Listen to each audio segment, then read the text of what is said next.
اللهم صل علی محمد وعلی آل محمد وبارک وسلم تسلیما کثیرا کثیرا۔ السلام علیکم ورحمۃ اللہ وبرکاتہ ومغفرتہ۔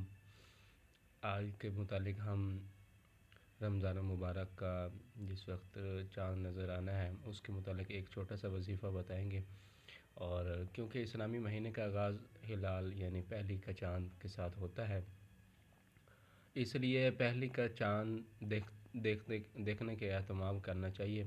کیونکہ دیکھنے کا اہتمام اس لیے ہے کہ کیونکہ یہ چاند دیکھنا سنت ہے۔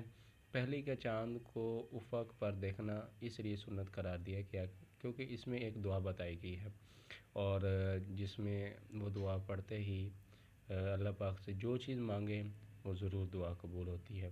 ویسے تو یہ دعا ہر چاند یعنی کہ اسلامی چاند نظر آتے ہوئے پڑھی جاتی ہے، تو آپ ہر چیز کو ایسے سمجھیں کہ اللہ کے پاک پیغمبر صلی اللہ علیہ وسلم نے ارشاد جو فرما دیا وہ سنت ہے، اور اگر ہم کر لیں گے تو اس کے اوپر عمل کرنے کی اللہ پاک سے دعا بھی کرنی چاہیے، اور اس کو سنت والا عمل سمجھنا چاہیے۔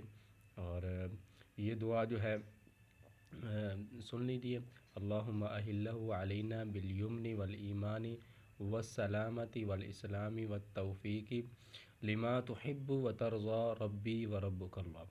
تو جب یہ دعا پڑھ لینی ہے تو آپ نے اس وقت ہاتھ اٹھانے ہیں یہ دعا پڑھتے وقت، اور 4 مرتبہ یا ربنا یا ربنا یا ربنا یا ربنا کہنا ہے۔ تو جب آپ یہ کر لیں گے تو اس وقت آپ نے اللہ پاک سے لازمی دعا کرنی ہے، اور زیادہ سے زیادہ اس ویڈیو کو شیئر کریں۔